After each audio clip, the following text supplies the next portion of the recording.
दोस्तों, हमारा जो चेतन मन होता है उससे करीब 9 गुना अधिक ताकतवर हमारा अवचेतन मन होता है।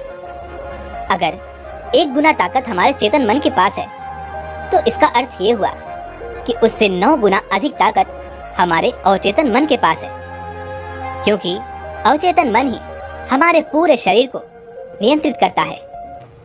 चेतन मन हमारे दिमाग का एक हिस्सा है जो हमारे विचारों और भावनाओं से प्रेरित होता है, और हमारा चेतन मन ही तर्क वितर्क करने में हमारी मदद करता है।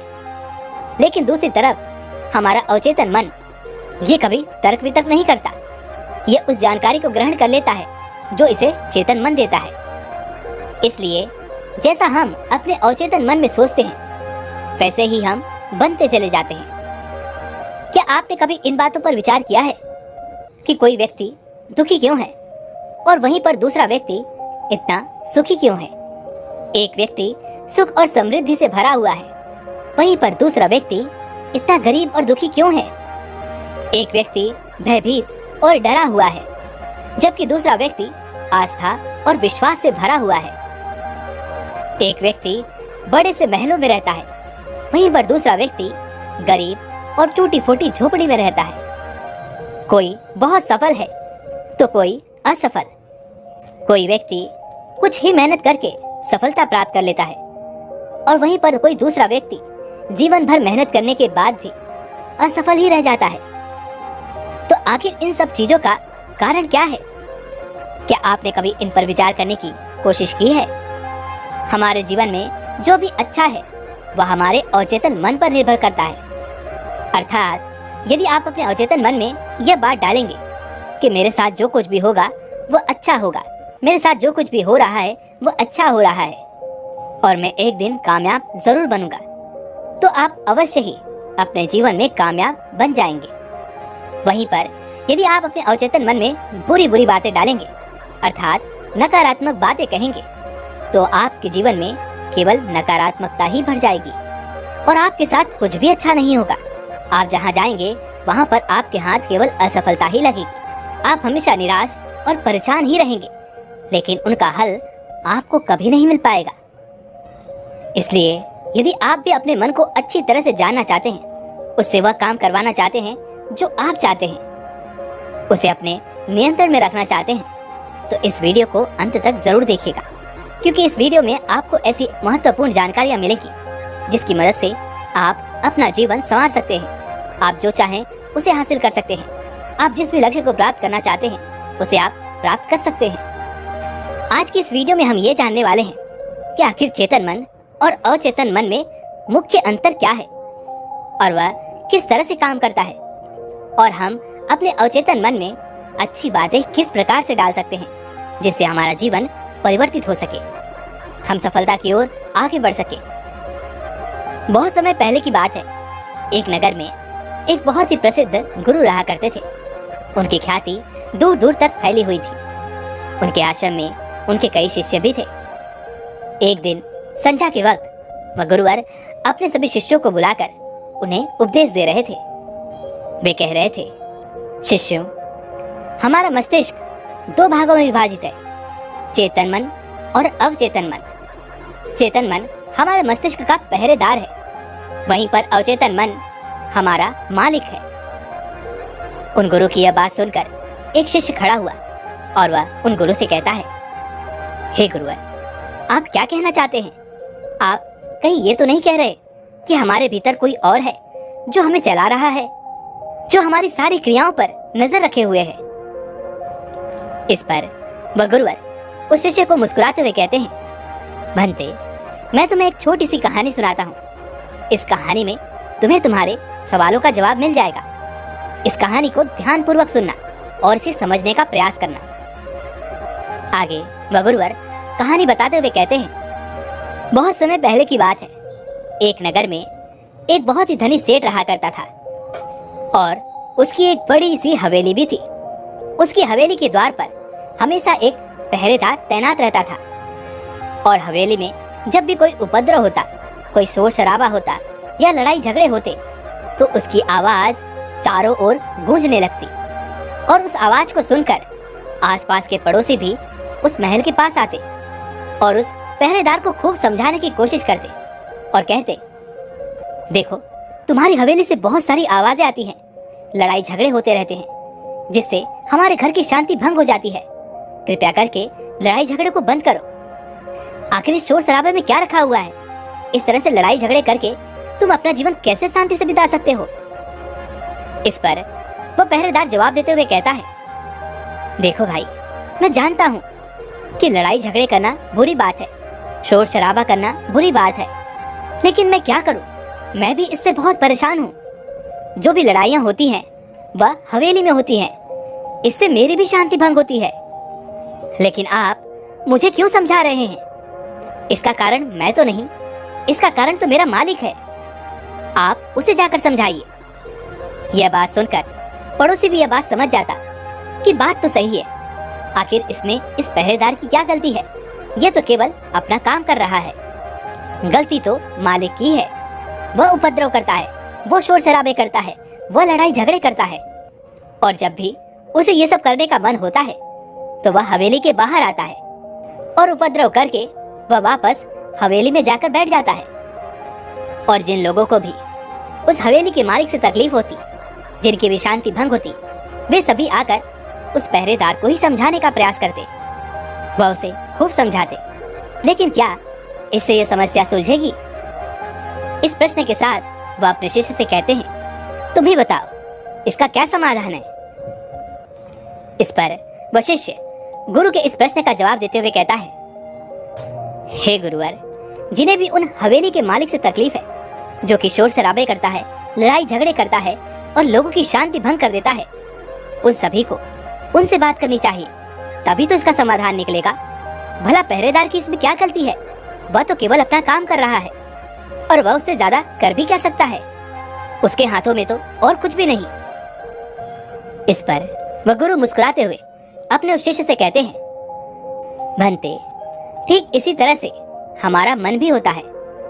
हमारा चेतन मन मनुष्य का पहरेदार होता है, और पहरेदार को यह अच्छी तरह से पता है कि क्रोध करना बुरी बात है, बुरे शब्दों का इस्तेमाल करना बुरी बात है, अश्लील ख्यालों में खोए रहना बुरी बात है। अर्थात हमारे चेतन मन को यह बात बहुत अच्छी तरह से पता है कि गुस्सा करना, आलस करना, काम वासना जैसे विचार गलत है।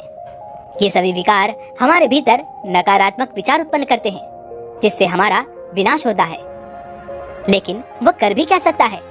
वह चीज उसके हाथों में है ही नहीं, क्योंकि वह चीज वह कर ही नहीं रहा, यह तो वह अंदर बैठा मालिक कर रहा है। अर्थात हमारा अचेतन मन, जो हमसे कोई भी कार्य बहुत ही आसानी से करवा लेता है। और ये सभी बातें हम में से हर कोई अच्छी तरह से जानता है, और हमें ऐसा लगता भी है कि हम अच्छी तरह से समझ चुके हैं, जैसे कि वह पहरेदार समझता है। लेकिन वास्तविकता में तो इससे हमारे जीवन पर कोई भी बुनियादी फर्क नहीं पड़ता। आगे वह गुरुवर उस शिष्य से कहते हैं, भंते, तुमने अपने आप को कई बार ये समझाने की कोशिश की होगी कि मुझे सुबह सही समय पर उठना है, आश्रम की साफ सफाई करनी है, भिक्षा मांगने जाना है, और रात को आने के बाद मुझे ध्यान भी करना है। लेकिन क्या इससे कोई फर्क पड़ा? इसका जवाब देते हुए वह शिष्य कहता है, नहीं गुरुवर, मैंने कई बार अपने आप को समझाया है कि मुझे इस समय पर यह काम करना है, मुझे अपना समय व्यर्थ नहीं करना, मुझे अपने समय का इस्तेमाल करना है और मुझे आगे बढ़ना है। लेकिन मैं चाहकर भी उन सभी कार्यों को समय पर नहीं कर पाता।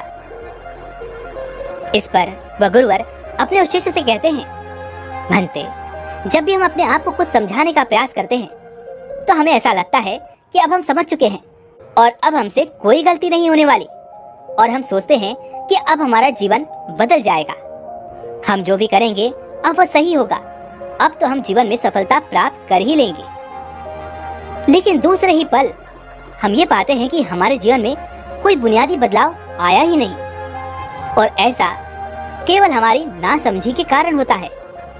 हम अपनी नासमझी के कारण अवचेतन मन की जगह पर अपने चेतन मन को समझाने का प्रयास करते हैं, अर्थात मालिक को छोड़कर हम पहरेदार से बात करते रहते हैं और उसे समझाने की कोशिश करते हैं। लेकिन तुम ये भूल जाते हो कि आखिर वह पहरेदार कर भी क्या सकता है? वह सब उसके हाथों में है ही नहीं। हमें तो अपने अवचेतन मन को समझाने की आवश्यकता है। हमारी बुद्धि अर्थात वो पहरेदार तो ये समझ जाता है कि क्या सही है और क्या गलत, उसे कब क्या करना है क्या नहीं करना। लेकिन ये सारी बातें केवल हमारे पहरेदार अर्थात हमारे चेतन मन तक ही सीमित रह जाती हैं। ये सारी बातें हवेली के उस मालिक अर्थात हमारे अवचेतन मन तक तो पहुंच ही नहीं पाती। और यही कारण है कि हमारे जीवन में कभी कोई बुनियादी बदलाव हो ही नहीं पाता। ठीक उसी प्रकार जैसे कि यदि आपसे कोई कहता है कि पौधे में पानी डालोगे तो वो पौधा एक दिन बड़ा होगा और फिर उसमें फूल आएंगे, फल लगेंगे, और आप उस बात को मान लेते हैं और उस पौधे में पानी भी डालते हैं। लेकिन आप पौधे की पत्तियों पर पानी डालते हैं और सोचते हैं कि इसमें फल फूल आएंगे।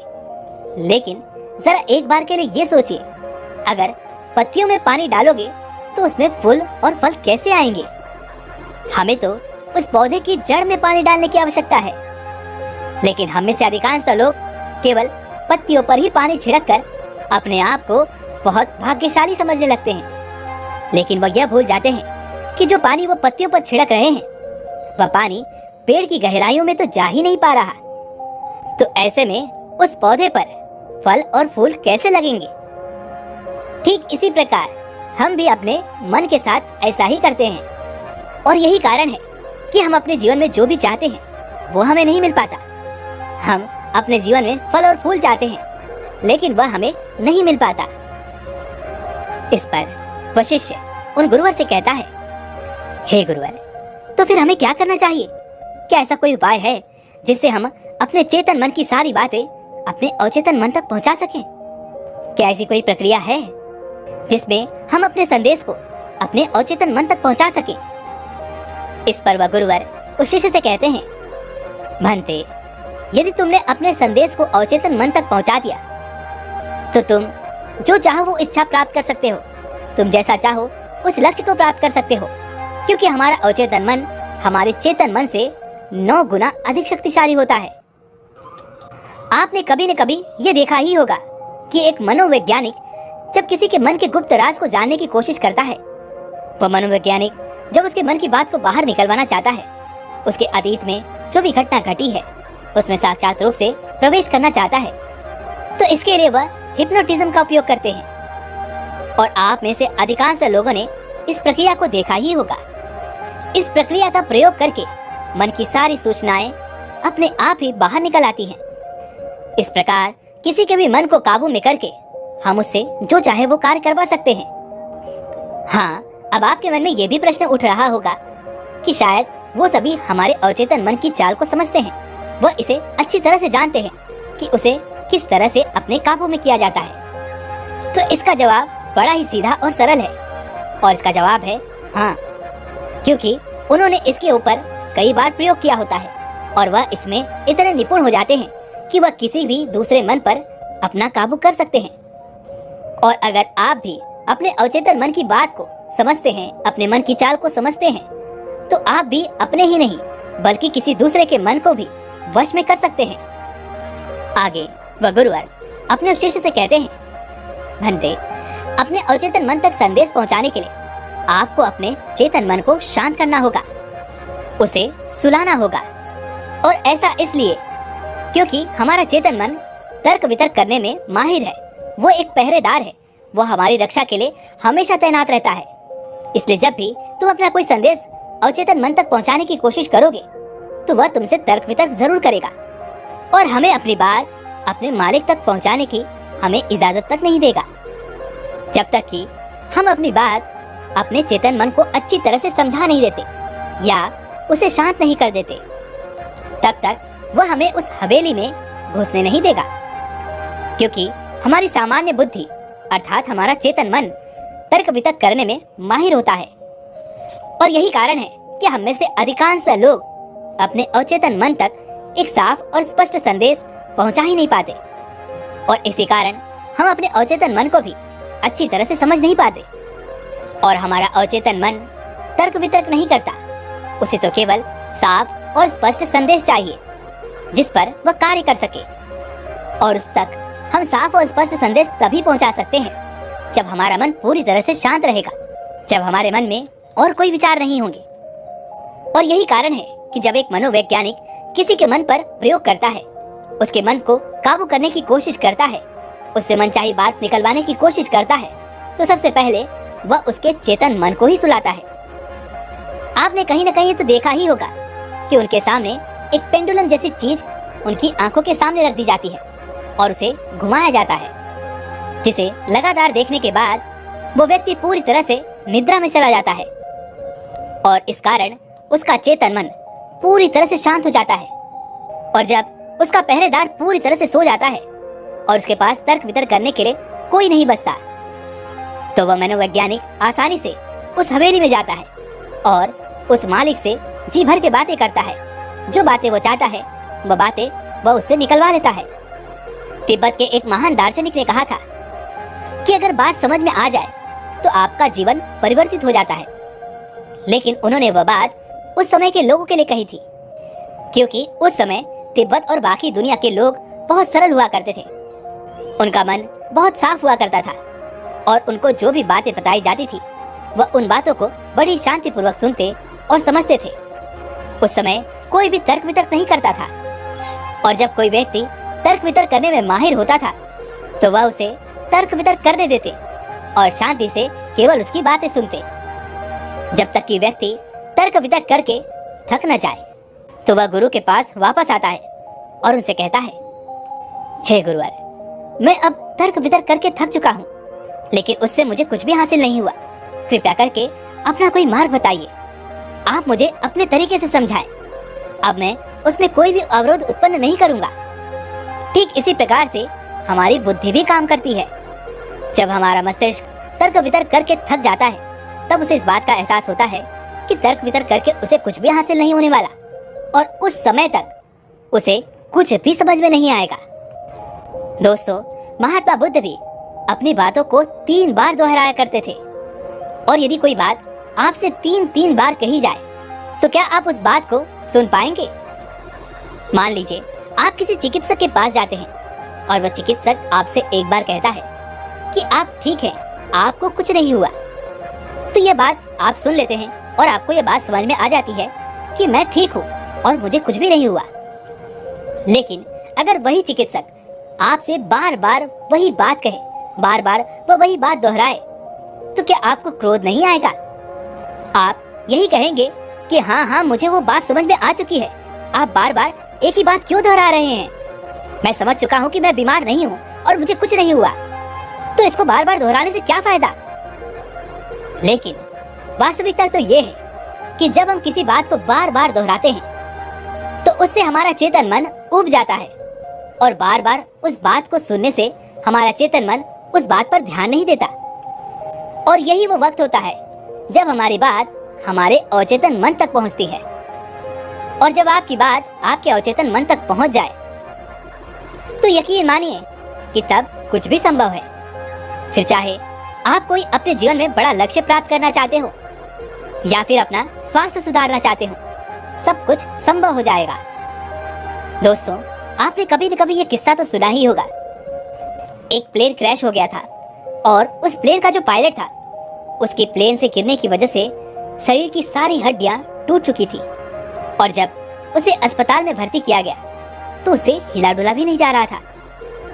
डॉक्टरों ने भी ये जवाब दे दिया था कि तुम ठीक नहीं हो सकते और तुम्हारी हड्डियों को फिर से जोड़ पाना लगभग नामुमकिन है।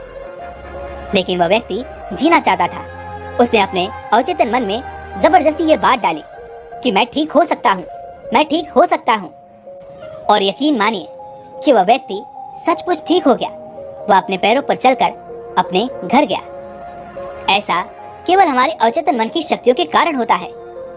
जब हम कुछ ठान लेते हैं और अपने अवचेतन मन को एक स्पष्ट और साफ संदेश देते हैं तो हमारा अवचेतन मन हमसे कुछ ऐसे कार्य करवाने लगता है कि हमारे लिए सब कुछ मुमकिन हो जाता है। फिर चाहे वो जीवन में कोई बड़ा से बड़ा लक्ष्य प्राप्त करना हो या फिर अपने स्वास्थ्य को सुधारना हो।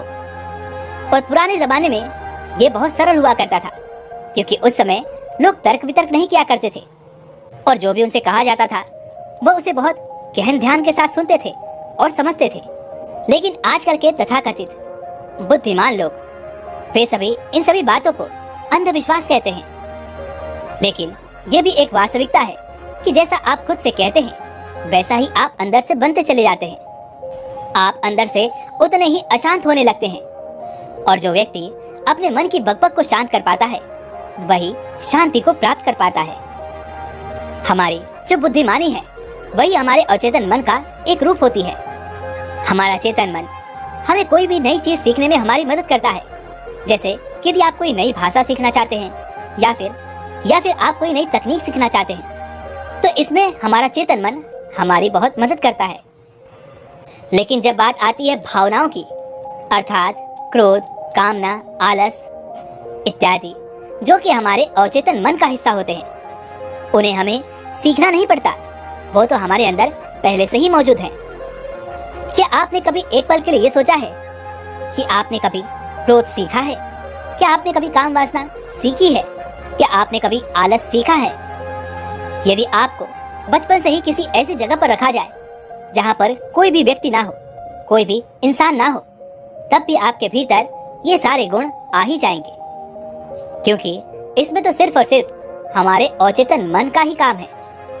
यानी कि वो चीजें जो प्रकृति ने हमें पहले से ही दी हैं, और वह सिर्फ हमारे अचेतन मन के माध्यम से ही भरी जाती हैं, क्योंकि हमारा अचेतन मन कभी विरोध नहीं करता। क्या आपने कभी इस बात पर भी गौर किया है कि जो इस दुनिया में बाहरी चीजें हैं उसे आप सीख सकते हैं, लेकिन जहां बात आती है हमारे भीतर की, अर्थात क्रोध को ना करने वाली सीख की, तो आप उस सीख को नहीं सीख पाते। मान लो अगर आपको गणित सीखना है तो उसके बारे में हमारे अचेतन मन को कुछ नहीं पता होता, लेकिन वहीं पर यदि कोई आपसे ये कहे कि 5 और 5 10 होते हैं, तो यह बात आपके अचेतन मन को अच्छी तरह से समझ में आ जाती है, क्योंकि आपका अचेतन मन विरोध नहीं करता और उसे एक साफ और स्पष्ट संदेश भी मिल रहा है। इसलिए हमें अपने अचेतन मन तक साफ और स्पष्ट संदेश भेजने की आवश्यकता होती है, और ये तभी संभव है जब हमारा चेतन मन इसके आड़े ना आए। तभी वह शिष्य उन गुरुवर से कहता है, हे गुरुवर, आखिर हम अपने अवचेतन मन को साफ और स्पष्ट संदेश क्यों नहीं भेज पाते? आखिर इसका क्या कारण है? इसका जवाब देते हुए वह गुरुवर उस शिष्य से कहते हैं, भंते, इसका पहला कारण यह है कि जब भी हम अपने अवचेतन मन में कोई सूचना पहुंचाने की कोशिश करते हैं तो हमारा चेतन मन पहले उससे तर्क वितर्क करता है। वह यह सोचता है कि इस जानकारी से हमें लाभ होगा या हानि, और जब तक हम अपनी सूचना को सही और साफ स्पष्ट तौर पर अपने अचेतन मन तक नहीं पहुंचा पाते, तब तक वो हमारे लिए काम नहीं कर सकती हैं। मान लीजिए कि आप ईश्वर के सामने हाथ जोड़कर खड़े हैं और उनसे प्रार्थना कर रहे हैं कि हे ईश्वर, मुझे एक अच्छी नौकरी मिल जाए, मैं अच्छी तरह से कामयाब हो जाऊं। इस दौरान हमारा चेतन मन ये सोचता है कि आखिर मुझे नौकरी मिल जाएगी और मैं कामयाब हो जाऊंगा तो उसके बाद मैं क्या करूंगा? मैं ऐसा घर खरीदूंगा, ऐसी गाड़ी खरीदूंगा, अपने परिवार के लिए ये करूंगा, वो करूंगा, अपना खुद का व्यापार शुरू करूंगा। ऐसे कई प्रकार के विचार हमारे चेतन मन में उठने लगते हैं, और इसी कारण हम अपने अवचेतन मन तक साफ और स्पष्ट संदेश भेज नहीं पाते। और इसीलिए कहा जाता है कि ध्यान हमारे मन को शांत कर देता है, और शांत मन में जो भी बातें डाली जाती हैं वो सीधे हमारे अचेतन मन तक पहुंचती हैं, जिससे हम सब कुछ हासिल कर सकते हैं जो भी अपने जीवन में हासिल करना चाहते हैं। वह सब कुछ हमें बहुत आसानी से मिल जाता है। यदि आप भी अपने जीवन में बुनियादी रूप से परिवर्तन चाहते हैं, जीवन में कुछ बदलाव चाहते हैं और अपने जीवन में किसी लक्ष्य को प्राप्त करना चाहते हैं, तो आपको अपने अवचेतन मन तक साफ और स्पष्ट संदेश भेजना ही होगा। अपने अवचेतन मन को अपने वश में करना ही होगा, और अपने अवचेतन मन को वश में करने के लिए आप ये एक तरीका अपना सकते हैं। अगर आपको कोई चीज पानी है तो आपको उस चीज को मंत्र की तरह मन में दोहराना होगा, और ऐसा आपको करीब 28 दिनों तक करना होगा। और यदि इस दौरान आपसे कोई यह कहे कि इससे कोई फर्क नहीं पड़ने वाला, ये सब बेकार की बातें हैं, तो उनकी बातों पर यकीन मत कीजिएगा, क्योंकि यदि आप कोई बात मंत्र की तरह दोहराते हैं तो वह मंत्र अर्थात वो बातें हमारे अवचेतन मन तक पहुंची जाती हैं। और एक बार यदि आपकी वह बात आपके अवचेतन मन तक पहुंच गई तो हम दुनिया की कोई भी चीज पा सकते हैं। हम किसी भी बड़े से बड़े लक्ष्य को हासिल कर सकते हैं और उसके लिए आपको बस इतना ही करना है। जब भी आप रात को सोने जाएं, तो बिस्तर पर लेटने के बाद नींद आने से ठीक पहले आपको करीब 10 से 15 बार अपने मन में उस मंत्र को दोहराना है जो भी आप चाहते हैं, और ऐसा करते हुए आपको नींद में चले जाना है। क्योंकि हमारा अचेतन मन कभी नहीं सोता, वो 24 घंटे 365 दिन आपके लिए लगातार काम करता रहता है। जबकि रात को सोते समय हमारा चेतन मन पूरी तरह से शांत होता है और वह सो जाता है, और यही वो समय है जब हमारा अचेतन मन पूरी तरह से जागृत होता है। वह सबसे ज्यादा शक्तिशाली होता है। रात को सोते वक्त जो भी बातें आप अपने मन में डालते हैं, आप वैसे ही बनते चले जाते हैं। कभी आपने इस बात पर गौर किया है कि जब भी आप रात को सोते वक्त कोई नकारात्मक बात या नकारात्मक जानकारी लेते हैं, तो सुबह उठते ही आपको नकारात्मक विचार आते हैं, और वहीं पर यदि आप रात को सोते वक्त सकारात्मक जानकारी या सकारात्मक बातें करते हैं, तो अगले दिन सुबह आप बहुत ज्यादा ताकतवर महसूस करते हैं। आपका दिन पहले से ज्यादा अच्छा लगने लगता है, आप अच्छा महसूस कर पाते हैं। इसलिए रात को सोते वक्त कभी भी अपने आप से नकारात्मक बातें ना करें।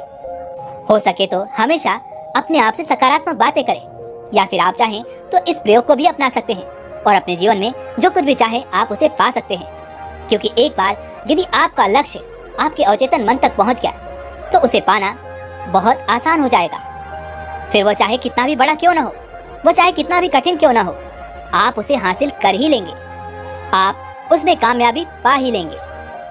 इतना कहकर वह गुरुवर शांत हो गए, और वह शिष्य भी ये समझ चुका था कि आखिर हमारे चेतन मन और अवचेतन मन में क्या अंतर होता है और किस प्रकार हम अपने लक्ष्य को प्राप्त कर सकते हैं। दोस्तों, आज की इस वीडियो से आपने क्या सीखा वो मुझे आप कमेंट में जरूर बताइएगा, और इसी के साथ में उम्मीद है कि आपको आज की ये वीडियो जरूर पसंद आई होगी। तो इस वीडियो को लाइक और अपने दोस्तों के साथ शेयर भी जरूर कीजिएगा, और हमें ऐसे ही सपोर्ट करने के लिए चैनल को सब्सक्राइब और घंटी बटन को जरूर दबा दीजिएगा।